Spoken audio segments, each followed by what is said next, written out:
doesn't have to be a fan to acknowledge a simple truth about his recent jury trial.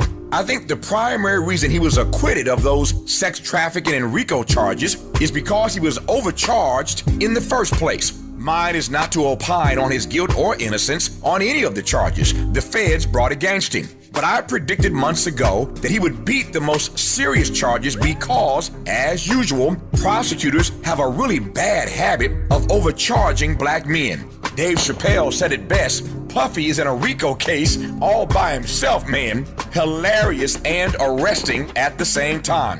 When prosecutors put a target on the backs of black men, they throw everything at them just to see what sticks. And too often, just like in the Puffy case at the very end, they move to dismiss some of the charges and then double down on the ones they think they can win. It's racist and it's wrong, and somebody ought to say so. I think I just did. Not for the benefit of Puffy, but on behalf of all the other black men who have been and sadly will be woefully overcharged in the future. With a KBLA Talk 1580 editorial, I'm Tavis Smiley. As always, we welcome your feedback.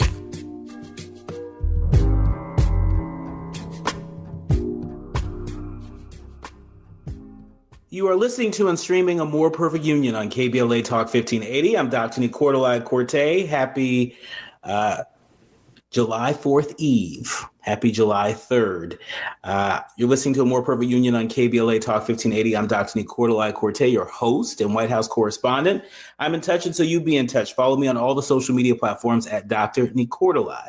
Just type in Dr. Nii-Q, DRNIIQ, and there I am, fresh for you to follow. Also, be sure to download the KBLA app to listen to us live or on demand, or simply tell Alexa to play KBLA Talk 1580. And last but not least, subscribe. Did I mention subscribe to A More Perfect Union podcast? That way you can be sure to never miss an episode. Now, today is a very busy news day, a very consequential news day. Let me just go ahead and jump into the good, bad, and ugly headlines of the day. You decide. Kicking us off, the House passes Trump's mega bill securing a big win for the GOP agenda. USA Today reporting that the fight is over. Republicans' sweeping bill to cut taxes and slash benefit programs like Medicaid has passed out of Congress and is on its way to President Donald Trump's desk to be signed into law during a July 4th ceremony at the White House. The 218 to 214 House vote came after a full day of negotiations, July 2nd, an overnight debate, and Minority Leader Hakeem Jeffries delivering the longest House speech on record. Trump met at the White House with skeptical GOP lawmakers, working the phones and cheering the members on during votes on social media. It's a major victory for Trump. You can't deny that. And Republican leadership in Congress can't deny that either, which captured a trifecta during the 2024 elections and has used its political muscle to force what they've dubbed their one big, beautiful bill through both chambers at a rapid fire pace, despite deep reservations within their own party and unanimous opposition from Democrats who see it as a ticket to winning back their congressional majority in 2026. House Speaker Mike Johnson, Republican of Louisiana, one of the states that has one of the largest numbers of Medicaid recipients, said that he discussed with the president having to sign the bill on the nation's 249th birthday on Friday, and the White House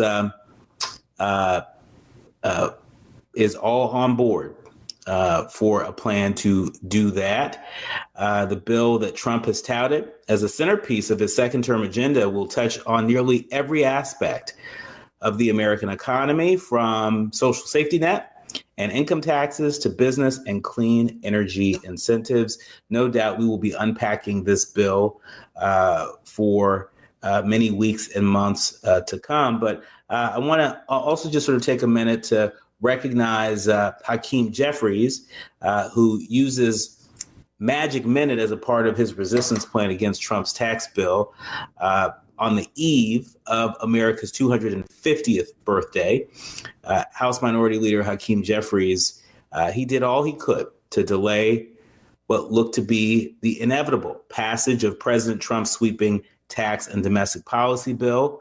Jeffries, stymied with legislative options to block Trump's signature big, beautiful bill, took his efforts to the court of public opinion, seizing the microphone on the House floor in a record-breaking marathon speech. The Democratic leader started his protest speech shortly before 5 a.m., ending at around 1:30 p.m. today, as House Republicans continued to hammer out the proposal that would extend the 2017 tax cut, boost military and border security spending, and make an estimated $1 trillion cut to Medicaid and other programs meant to help the poor and the working class. Jeffries was surrounded by stacks of binders at the podium, which indicated that he planned an extended debate as long as possible. But the Trump administration and congressional Republicans maintain that they had enough votes to pass the finish line. And just in case you're wondering, or just tuning in to all the discussion around this bill and wondering, well, what's really in this bill? There's a lot in there. But one of the things, as mentioned and reported by the Washington Post, specifically Natasha Sarin, there are a number of things here. But for those folks out there who are student borrowers who've been defrauded or are at risk of being defrauded, know that you're more vulnerable because this bill just passed. The bill delays regulations aimed at helping students who borrow to fund their education, and for folks who were ultimately misled, and ended their enrollment at these colleges and universities. The basic idea behind this provision was that some students take out high-cost loans because schools advertise certain benefits of their program, such as likely job prospects. Well, these regulations would protect borrowers who didn't get the education they were promised from bearing the cost of those loans. Delaying these regulations, a lot of folks believe, is a mistake. And we should not continue to saddle students who are unable to benefit from the education that they were advertised with debt that will loom over them for a lifetime. And so that's just one example. For all the immigrant folks out there, you should know that some remittances will be taxed. Oftentimes, immigrants in the United States send money home to their families. And in 2022, more than $20 billion was sent from the U.S. to India alone. Well, these funds are most important to poorer countries such as Lebanon and Nicaragua, where they total about 30% of the gross domestic product. Well, the Senate passed bill aims to discourage remittances by taxing them. But it exempts certain types of payments, for example, those made through banks who lobbied aggressively against the proposal, and those made with digital assets. And so, again, so much in this bill that we will be unpacking for some time. But in other news, ICE is increasingly targeting undocumented migrants with no criminal records. It's no doubt that one of the benefits from the so-called Big Beautiful Bill, it is going to supercharge the mass deportation efforts that are already underway. Make no mistake about that. The Washington Post reporting that the Trump administration is increasingly targeting unauthorized immigrants with no criminal record as it ramps up arrest. Department of Homeland Security Secretary Kristi Noem often touts that ICE officers are arresting, quote, the worst of the worst. But more than half of those removed from the country since January 20th don't have criminal convictions. That's right, no criminal convictions. What's more, as arrests increase, the share of detained migrants with a criminal conviction has been dropping. So, the idea that, we're sweeping up criminals. Can't make up your own facts. Sorry. It's according to an analysis from the Washington Post. When we come forward, we're going to switch gears. Lots of heavy news, but we're going to try and lighten it up a little bit with some really cool interviews. Later this hour, I'm going to talk to Hamza Haq. He is the star of NBC's hit show Transplant. We're going to talk to him about the show and what he thinks about the new Democratic nominee for mayor of New York. And then in our second hour, you'll hear my interview with John Leguizamo, who has a series that is launching on MSNBC, season 2 of his series. You don't want to miss that as he travels across America. And then my interview with Jerry Bruckheimer. That's right. Hollywood blockbuster producer Jerry Bruckheimer stops by to talk about his newest film in theaters now. And so don't you worry. We have plenty to talk about and plenty of good recommendations for what to read, watch, and listen this holiday weekend. You are listening to and streaming A More Perfect Union on KBLA Talk 1580. More when we come forward. You're listening to A More Perfect Union on KBLA Talk 1580. We've got a lot to talk about. Yeah. At KBLA Talk 1580, we're proud to be celebrating 4 years on the air, but we know we could not have made it this far without you. We work hard every single day to curate conversations that will enlighten, encourage, and empower you. So, from all of us at KBLA Talk 1580, a big thank you for your love and support. You don't know how much you mean to me. And by the way, if your smartphone did not update automatically, be sure to download our brand new KBLA 1580 app. We think you'll love all the new features, including new ways to send us photos and video in real time, whenever news breaks, while we're on the air. It's a new dawn, a new day for KBLA Talk 1580, and we're glad you're on this journey with us. You never turned away, you were right there. Thank you. Agnes was in deep trouble with the IRS. I owed the IRS a lot of money. I did not know what I was going to do. I was scared. Agnes caught a break and found out about Optima Tax Relief. But when I called Optima Tax, they guaranteed me that they were going to help me out the best that they can. And they did. Optima stopped the IRS. No more telephone calls, no more letters. Optima Tax took care of everything. I can finally sleep at night. I was stress-free. Agnes was finally free from her IRS nightmare. It was like a burden was lifted off of me, and it was a great feeling. Are you in deep trouble with the IRS? You might want to listen to Agnes. I would refer Optima Tax Relief to anyone because they got me debt-free from owing the IRS any more money. Call Optima right now for your free consultation. Call 800-919-9077. 800-919-9077. 800-919-9077. Optima Tax Relief. Testimonial from an actual client. Some restrictions apply. For complete details, please visit OptimaTaxRelief.com. KBLA Talk 1580. We've got a lot to talk about.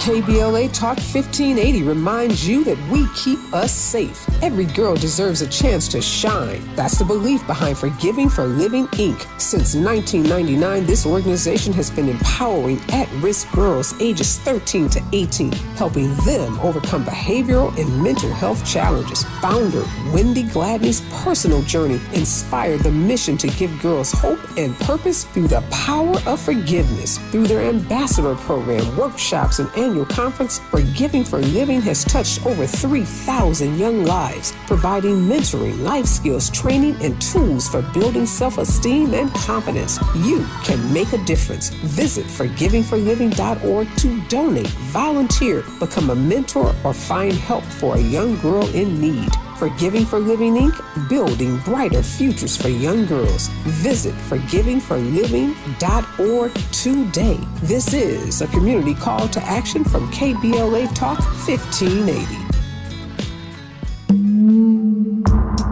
Hey, man. Hey, what's up, bro? What's that station you listening to? Oh, man, you don't know? That's Talk Radio. KBLA 1580 AM. Check it out. 1580. KBLA AM. 1580 Talk Radio.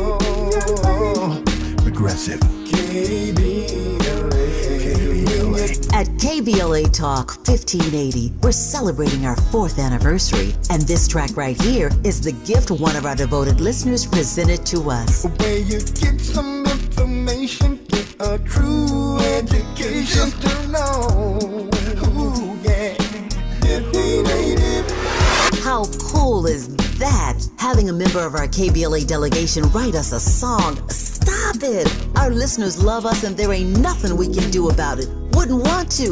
Thanks to Cardell and everybody else for turning on KBLA Talk 1580. We love you right black. KBLA 1580 Talk Radio. Kids like me. Ooh, KBLA 1580 Talk Radio. Progressive. KBLA.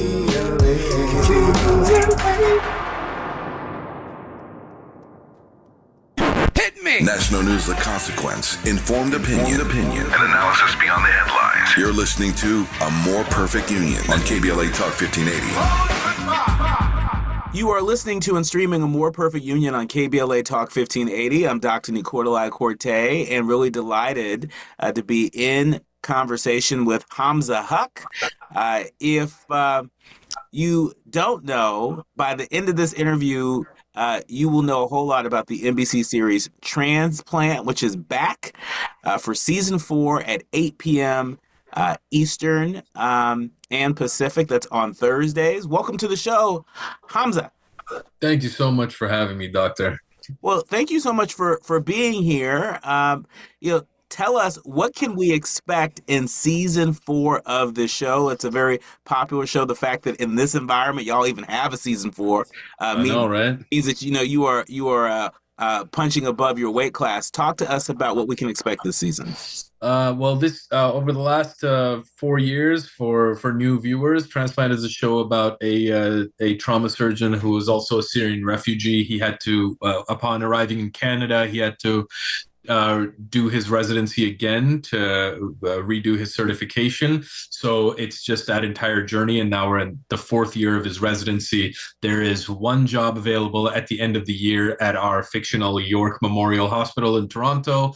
And one of the chief competitors for that job is Bashir's on-again, off-again girlfriend.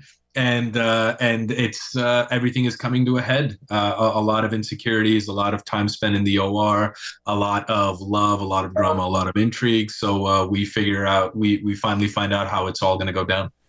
Wow. And so your role in Transplant, you've received 3 consecutive Canadian Screen Awards for your portrayal of Dr. Bashir. Talk to us about what inspiration are you drawing from in, really making Dr. Bashir come to life? I mean, the inspiration comes from all the Syrian refugees and the Syrian doctors that we had a chance to converse with. A lot of them became consultants on the show. There was a huge think tank that existed that Joseph K., the creator of the show, and while writing the script, he got a bank of all of these people who are lending their voices and their stories, and to just be in conversation with them. That is all the inspiration that you really need. And then to lend whatever experience that I have in conjunction with that, to be, not only be, an immigrant, but also always trying to find your foot, what it means to be a person of color in North America, what it means to be a Muslim man in North America. You sort of marry all of the two, and you have to find a level of love for not only yourself, but the circumstances as well. And when you can empathize with that, and be truthful in the moment about your experience of that. That's what I put into the character, and I think audiences enjoyed that. Yeah. I mean, what I really was drawn to when I first learned of the opportunity for us to chat was not just your work on screen, but your work off screen, particularly your advocacy work. For folks who are less familiar, you've been pretty outspoken on issues like refugee rights, racial injustice, combating stereotypes.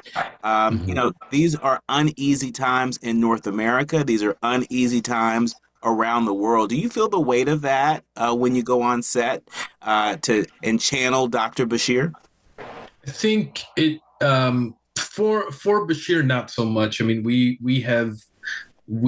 initially maybe seasons 1 and season 2, but it was just, the beautiful thing about it is I got more involved in working with humanitarian organizations as a result of this show. Obviously, it struck a chord with organizations like like UNHCR that I've worked with a couple of times, and this was an introduction even for me. It was such massive learning for me, and we all kind of gained this level of knowledge and empathy through osmosis of being involved in the show, and that kind of bled through a lot of the cast and crew. Obviously, you're gonna run into ignorant people everywhere. It really just is that, it's ignorance. It's usually not malicious. It's a lack of information, and if we can get that information to them, it provides for a much safer environment. Having said that, more often than not, I am one of few, either people of color or oftentimes one of the only, Muslims on set and everything. And the weight of that, in terms of, especially when we speak about representation, is that you end up having to do a lot more jobs on set. You're there and you're just like, well, the prayer mat's not supposed to face that way. Oh, like that's Farsi, that's not Arabic. And we had a lot of great people working on it, but you miss things just as a result of not being in the community, in the sense of, Denzel said that great thing about it's about the culture, where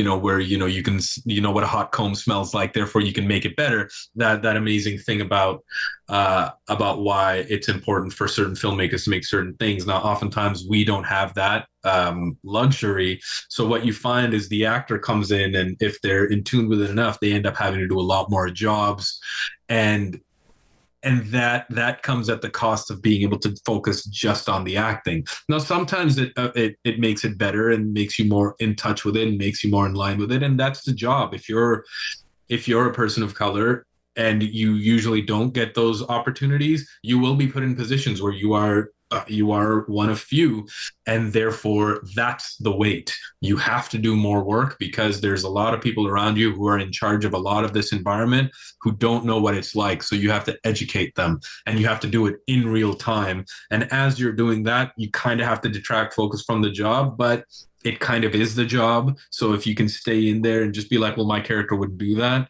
or my character doesn't relate to this sort of thing and whatever, and do it in a way that is helpful and educational, as opposed to being just like, yo, this is nonsense, I can't, you know what I mean? It's an opportunity to teach. And sometimes there's just a fatigue that comes with like, man, I just would love to be in an environment where I don't have to do that, where I can just walk in. I get envious of things like, I think Martin Freeman had a great thing about, when he was asked about what it was like to work in Black Panther, to be like one of the only white guys on this thing, and he's just like, I imagine this is how most Black people feel on every set. So I don't, you know what I mean? So I'm just like, yeah, it would be great to be on a show where like it was majority South Asians, or it was majority Middle Eastern, or majority Muslim. Therefore, a lot of things would already be in place that I wouldn't have to solve myself. But it comes with the territory. You move forward, you're grateful for the opportunity, and hopefully the next one, they'll hire more people who understand that. And it'll inspire more people who come from that part of the world to participate in this industry, so that we just inevitably have that a bit more. I wouldn't be here if it wasn't for other artists inspiring me to pursue a career in filmmaking and or in acting or anything like that. So yeah, I think it's all a drop in the bucket, and hopefully we'll all get to go for a swim together.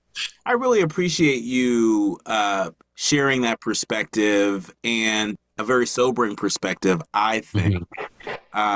Really, you're saying the quiet part out loud in terms of, pioneers like yourself in the industry, having lots more jobs, right? One of the things you kept saying, we just have, a lot more jobs. It just is what it is. Not saying, it's right or it's wrong. It is what it is. And so the question is, how are you going to respond? How are you going to react? In that vein, I want to ask you, do you have a daily practice or, a spiritual practice or set of practices to help you to balance that out, because it's a lot of pressure just doing the job you're hired for, let alone, the jobs that just need to be done. I mean, I'm a practicing Muslim, man. I touch my forehead to the ground 5 times a day just to remind myself that there's bigger things around me going on. On set, I have a great community of, friends and other actors that I can call and be just like, yo, it's some again today, you know what I mean? It's like there's something going on, or that I'm struggling with this. I work with a phenomenal acting coach for the entire duration of Transplant. A Jamaican Trini woman by the name of Michelle Lonsdale Smith, who really helped me a lot with the process of being the only one in the room. So along with not only my religious beliefs, but a good sense of community and the people that I was working with, eventually Laurence Leboeuf, who plays Mags, Aisha Issa, who plays Dr. June Curtis, Ellie Shankji, who was another friend of mine. He was a Syrian refugee, and he becomes my friend in the show, and so many people that I could lean on and just be like, hey man, I'm struggling with this because of this. I think you find your people on set, whether it's the sound guy that every time he's putting the mic up to be less like, hey man, how you feeling today? And it's just like, they can just read you. And I was grateful that on this show, I had a lot of people that I could lean on, but I had an extended community outside of that. And I had, the most powerful watching over me as well. And who gave me the opportunity to really tell this story. So a lot of daily practices. I'll take whatever help I can get, because ultimately I'm the one who had to do the job. So I'm not ashamed to admit at all that I needed a lot of help to do that, because my concern was to do the job as best to its ability, not that it was me doing it. So a lot of daily practices. The audience is listening, thought-provoking, eye-opening, heart-rendering. This is where authentic voices meet powerful discussions on culture, community, and change. This is where Black voices matter. He's breaking boundaries, amplifying diverse perspectives, and tackling the issues that matter most to you. You're inside A More Perfect Union with Dr. Nii-Quartelai Quartey on KBLA Talk 1580. I'm Amber Payton with BIN News Now. The House is sending President Trump's so-called Big Beautiful Bill to his desk. We're just ready to get it done and deliver this product for the people, so we're excited about it. Black House Minority Leader Hakeem Jeffries spoke for over 8 hours trying to stall the vote, but Republicans secured enough support to move forward. Former Vice President Kamala Harris is leading early in a possible 2026 California governor's race. A new UC poll shows Harris with 24% support, but 40% of Californians say they're still undecided. Harris, who once served as state attorney general and senator, is considering a run to replace Governor Gavin Newsom. And Donasia Yancey, founder of Boston's Black Lives Matter chapter, is still employed by the city months after a felony assault arrest in April. She's on unpaid leave from her role as deputy director in the LGBTQ+ office, where she made $116,000 last year. Get BIN News Now on demand 24/7 on the iHeartRadio app. Rapid Radios are instant push-to-talk walkie-talkies offering national LTE coverage and no subscription ever. A great alternative to a mobile phone for your kids. For a limited time, go to rapidradios.com and you'll get 60% off. Free UPS shipping. Add code radio and get an extra 5% off. This is the KBLA Sports Minute with Ray Richardson. The Lakers had to move pretty quick to sign free agent center DeAndre Ayton. At least 6 NBA teams, including the Clippers, made calls to Ayton's agent Bill Duffy to see if the 7-year veteran would be willing to sign with them. Duffy talked with all 6 teams, but the 7-foot Ayton preferred the Lakers. After playing 2 seasons with Portland, Ayton said he wanted to play for a team that has a winning environment. Portland has not made the playoffs since 2021. The Trailblazers honored Ayton's request and released him last week. Besides the Clippers, Ayton was being courted by Denver, Indiana, Milwaukee, Cleveland, and the New York Knicks. Ayton has some skills. He was a 56% shooter last season with Portland. Ayton was the number 1 overall pick in the 2018 NBA draft by Phoenix.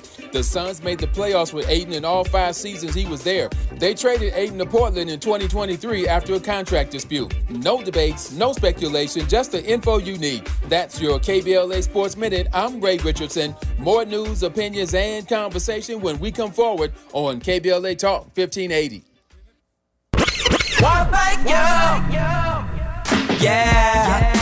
At KBLA Talk 1580, we're proud to be celebrating 4 years on the air, but we know we could not have made it this far without you.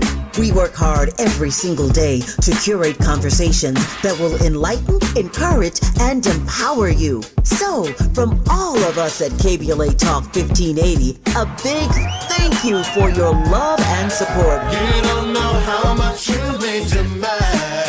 And by the way, if your smartphone did not update automatically, be sure to download our brand new KBLA 1580 app. We think you'll love all the new features, including new ways to send us photos and video in real time, whenever news breaks, while we're on the air. It's a new dawn, a new day for KBLA Talk 1580, and we're glad you're on this journey with us. You never turned away, you were right there.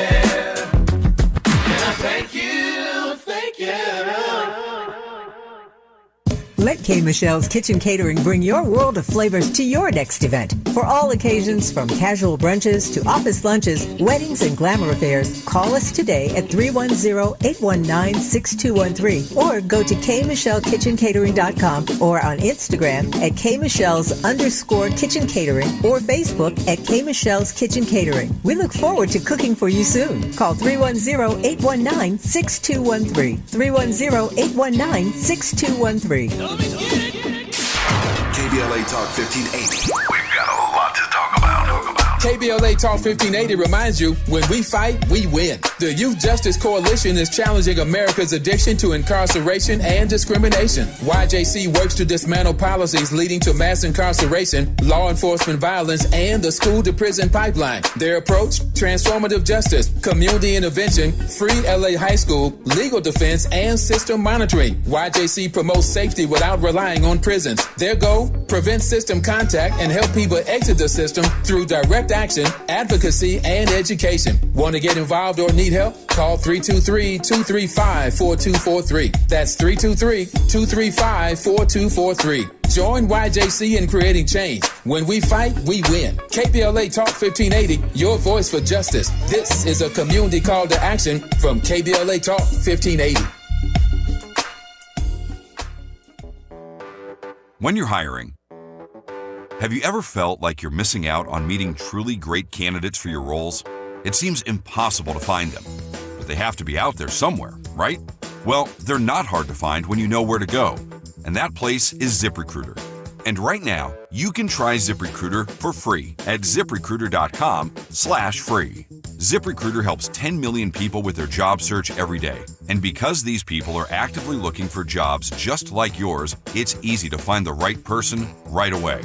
In fact, 4 out of 5 employers who post on ZipRecruiter get a quality candidate within the first day. But if you're not using ZipRecruiter, you're missing out. So see what it's like when the impossible is easy. When you go to ZipRecruiter.com/free right now to try ZipRecruiter for free. Once again, that's ZipRecruiter.com/free. ZipRecruiter.com/free. Never miss out on great candidates with ZipRecruiter. KBLA Talk 1580. We've got a lot to talk about. KBLA Talk 1580, connecting you with services and solutions. LA County's new Justice Care and Opportunities Department, or JCOD, is here to support justice-involved individuals and their families. The JCOD Support Center is now taking calls at 1-833-LACJCOD. That's 1-833-522-5263. Available 7 days a week from 6 a.m. to 11 p.m. The Support Center is your one-stop shop for re-entry issues and court support. They offer court reminders, vendors, connections to local services, transportation assistance for housing, court appearances, and childcare. The JCOD hotline provides personalized help to connect you with services that you need. And don't forget to check out justiceconnect.org for more information. Remember, it's free and available every day at 1-833-522-5263. This is a community call to action from KBLA Talk 1580. An official message from Medicare. I turned 65 this year. I knew it was time to figure out Medicare, and I had questions like when to enroll and how to enroll. So I went straight to the official source, Medicare.gov, to get the facts about Medicare. I found answers to all my questions, and I'm ready to get started. And so can you. Just go to Medicare.gov to get the real facts about Medicare. Paid for by the U.S. Department of Health and Human Services. Are you having trouble hearing? Hearing loss can devastate the quality of your life. Now, there's an affordable fix for you or your loved one. Rated the best hearing aids of 2025 by Forbes Health, Audion Hearing has the highest quality hearing aids at the lowest prices, starting at just $98 a pair. I actually like them better than my old $5,000 hearing aid. I could not believe how my hearing and life changed. Join over 1 million happy customers by going to audionhearing.com. That's AUDIEN hearing.com. He's unapologetic, unfiltered, and undeniably funny, bringing you the perfect blend of hard-hitting commentary and laugh-out-loud humor. Politics, culture, entertainment, nothing is off limits. This is where black voices speak freely and everybody's listening. You're inside the D.L. Hughley Afternoon Show on KBLA Talk 1580. Now back to building a more perfect union on KBLA Talk 1580. You know, one of the things that I noted in preparation for our conversation was, your speech at the TED Toronto. You did TED Talk back in 2021 as a part of an event series called Uncharted. What do you remember most from that TED Talk that you think may be useful to our leaders, learners, and listeners, particularly in this moment? I mean, there are a lot of folks, again, across North America and around the world that are reeling from, some of the ICE raids that are happening in Los Angeles, where our home station is, the unrest that we're seeing in other parts of the country, the airstrikes in Iran. There are a lot of folks that are feeling like the stranger. Some folks even in their community. What from your TED Talk would you offer up to folks? I think it's just important to remember two things for me is that I think any country worth living in has a lot of immigrants. Like really, that's what people want. That's what people gravitate towards. And I think it's also important to remember that any country with a lot of refugees, none of those people chose to be there. They're there because a lot of terrible things are happening where they are. And to have empathy for that, because it wasn't their choice. It's not like they're coming in here. They were forced to come here. One of my principal concerns for transplant and, even that TED Talk was that I don't want to make it seem like North America or Europe is the dream. None of these refugees is dream to be here. Everybody dreams about going back home. But when it's being bombed as shit, it makes it a little bit difficult to do that. And to not have empathy or understanding for being just like, man, we would go home if we could. Just understand that. I would rather be a farmer there, or you know what I mean? I would rather be struggling as an Uber driver back home than I am struggling as an Uber driver here. It's just a lack of education. And for anybody who feels lost within that, as somebody who really tried on assimilation quite a bit, I was born in a country that wasn't home. Like I'm Pakistani, but I was born in the Middle East. We immigrated to Canada. I've been living here. I've spent time both, in the States. I've spent time in South Africa. Everywhere I go, I'm not really a citizen, even whatever, regardless of what my passport says. But I'm starting to realize more and more that this gift of adaptation is really my superpower. It is truly that I come from a rich history of people who adapt and survive and thrive, and everybody deserves an opportunity to get to do that. And it actually, every aspect of where I come from there are aspects of it that I love.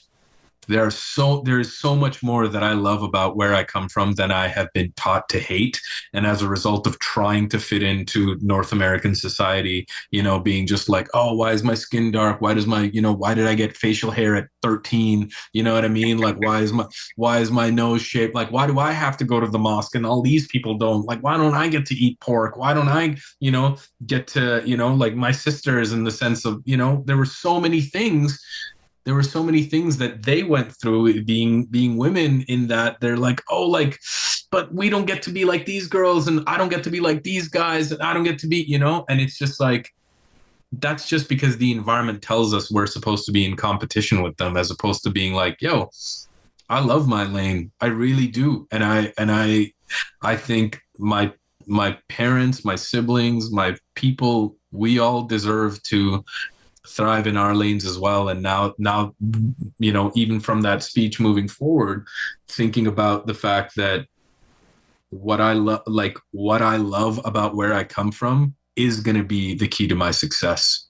Mm-hmm. Like it's suppressing all of that has brought nothing but me being lost within myself, me mistreating other people, me mistreating the people around me, and not taking care of myself in the way that I need to. And the more I fall in love with, like, yo, man, I love that I come from that part of the world. My childhood was fucked up too, and I love that. I have to love it. You have to be grateful for the bad parts too, because if you can't be grateful for that, man, you don't get to deserve to wear the clothes. You don't get to you don't deserve to like talk about our foods and our music and everything like that if you can't love the struggle of our people too. So that's really, there are things that are looked down upon in terms of, I come from working class, man. I come from generations of migrant workers and stuff like that. And for somebody who travels as much as, for work as I do, I'm just like, I can relate. Spent a lot of time away from my kid, joined a long line of brown men who had to travel to other countries to provide for their families and stuff. And I'm very proud of that. And the more I lean into that, the more I find is I have way more peace. I end up getting way more jobs, and I invite more love into my life because I'm loving out. I'm loving from the inside out, as opposed to waiting for these awards to show up and then, trashing my hotel room when I don't win. You know what I mean? Not to say that ever happened. You know what I mean? But I didn't see nothing. I didn't hear nothing. You know what I mean? We'll leave that bit on the editing room floor. But I hope I answered your question. I went on a tirade because there were so many things that I wanted to talk about there, and I wish I could have said that more concisely. But, no, you did. No, it was great. It was from the heart. I mean, I can't pass up the opportunity to get your reaction to yesterday's New York mayor's race. Yeah. Zohran Mamdani the name is Mamdani, and we're going to have to get it right. That's right. He has cleared the first hurdle on his path to becoming New York's first Muslim mayor. What's your reaction to that? I think it's beautiful. I think it's so moving, especially he comes from an artistic background, and he's using his understanding of art and culture and his intelligence to change us, change the world for the better. And if better, only through empathy and understanding, and through being educated on so much more. It's, like I said, it's usually not malicious. Sometimes it is, but it's just a lack of information. And everything that I've seen about him has been so grounded. I see myself in him, and I see somebody who has done everything that he can to be as well educated about all the aspects that affect the citizens of New York. And he's doing it without hesitating for a second about who he is, culturally, religiously, and that's a huge lesson for all of us. I think this is somebody that I'm going to be, I'm not an American citizen, but I would have voted for him in a heartbeat. I'm so happy he's there. I'm excited for America to see what his getting emotional thinking about it. Like, I'm excited for our neighbors to the south to be affected by his political career. I hope I hope and pray that it's long, uninterrupted, and supremely impactful, because what he's the impact that he's had already has shifted my view on New York. I spent a year in Brooklyn last year, and I'm just like, man, what a time to leave. I can't wait to go back. You know what I mean? So yeah, congratulations to him as well, and to the city of New York.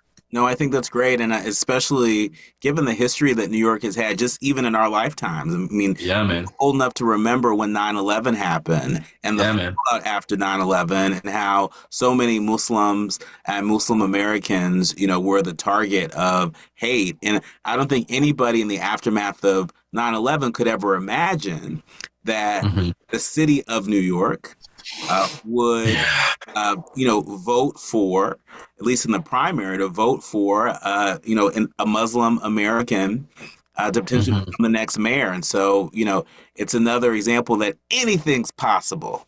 Man, yeah. Anything's possible.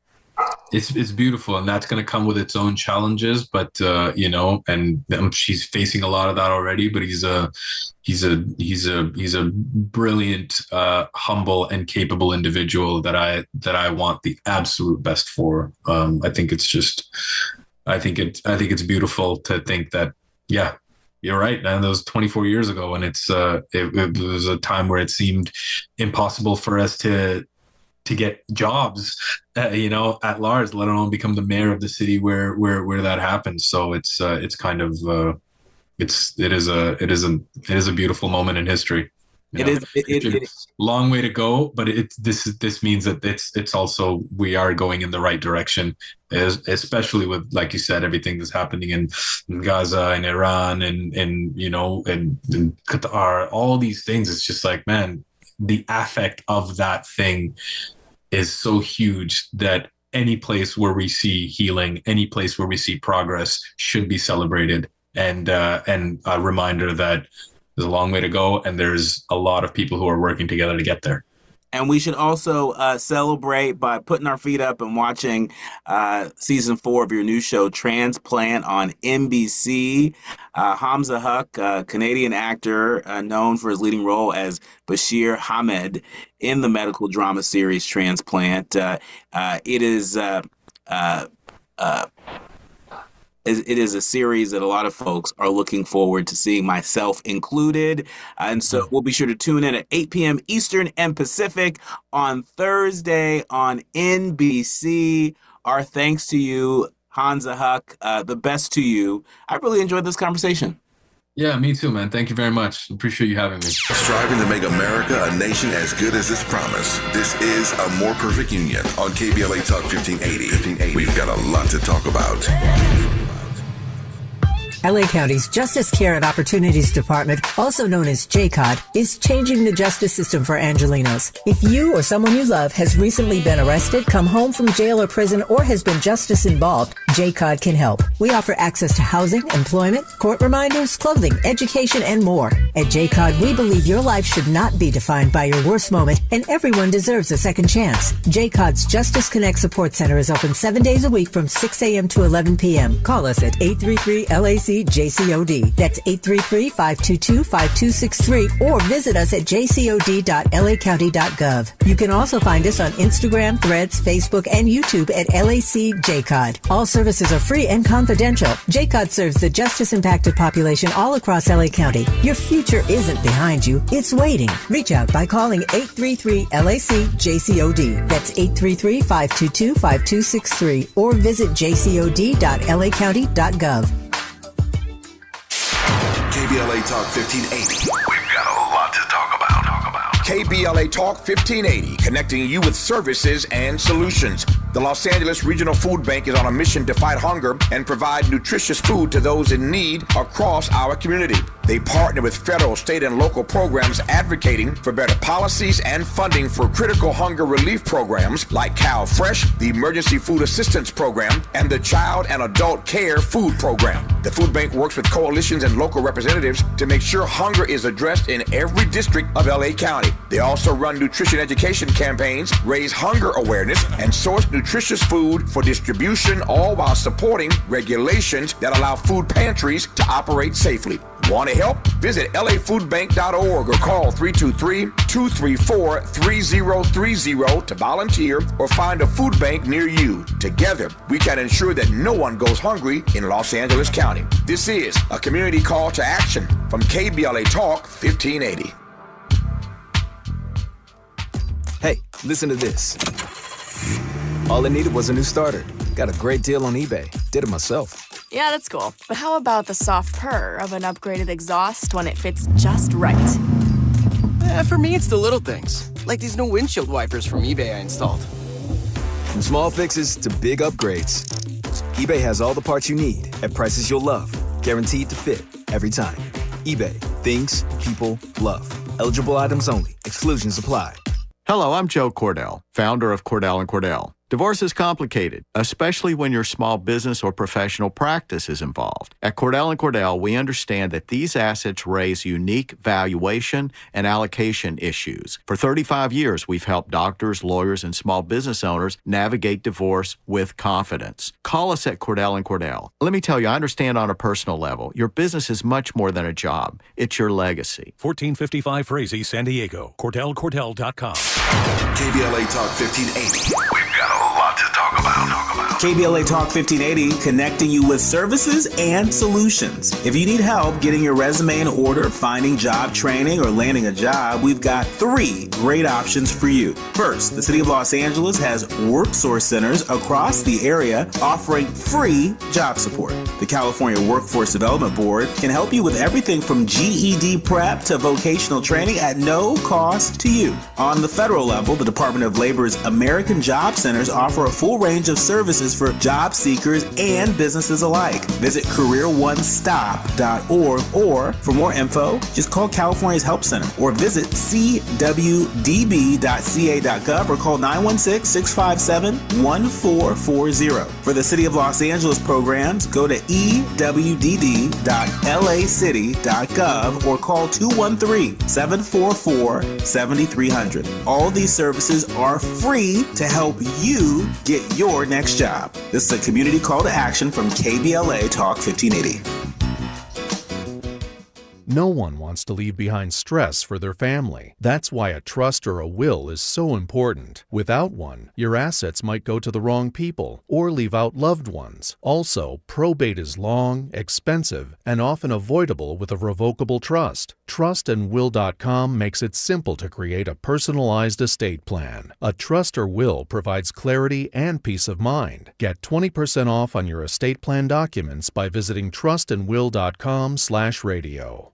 Career changers, including veterans and active duty service members. Your transition starts here. Go from GI to IT in a matter of months. Become a certified cyber warrior with training at My Computer Career. Cybersecurity specialists are in high demand, offering IT pros great opportunities and a rewarding lifestyle while protecting our people, liberty, and treasured institutions from cyber threats. Deploy your career in IT today. Learn more at mycomputercareer.edu/CWP. SkillBridge and other VA benefits are available to those who qualify. The California Crusader newspaper would like to thank all of our subscribers for their support throughout the years, proudly serving the South Los Angeles and South Bay areas for more than 40 years. The California Crusader is a multicultural, black-owned, adjudicated newspaper that focuses on providing newsworthy information to the people in our community. We're constantly looking for ways to assist businesses in our community to connect with our subscribers. We provide low-cost, effective ways to promote your business with our reasonable and affordable advertising rates. You can participate by suggesting, sharing, and submitting your stories on the California Crusader newspaper Community Share Facebook group page, or visit our website at cal-cruise-news.com. That's calcruisenews.com. Then click on the Submit Now button located on the top right corner of the homepage, or text CCN to 42828. Again, text CCN to 42828. The California Crusader newspaper, working together to build a better community for our future. Subscribe today. We face tragedy, but we don't fall into despair. We continue our work to build a more perfect union. You've been listening to and streaming A More Perfect Union on KBLA Talk 1580. I'm Dr. Nii-Quartelai Quartey, and it's time for the quiet part out loud. You know, look, sometimes don't we just wish the quiet part would stay quiet? I mean, in the midst of everything happening in the world, everything happening in our country, in our communities, in our lives, sometimes it's helpful to just enjoy a little solitude. But when it comes to former President Biden, it doesn't seem like we're going to get any solitude on any of the stories related to his last year in office. The Guardian is reporting that there's a new book that details how Obama slammed Biden's re-election bid, calling his campaign a mess. Let me explain.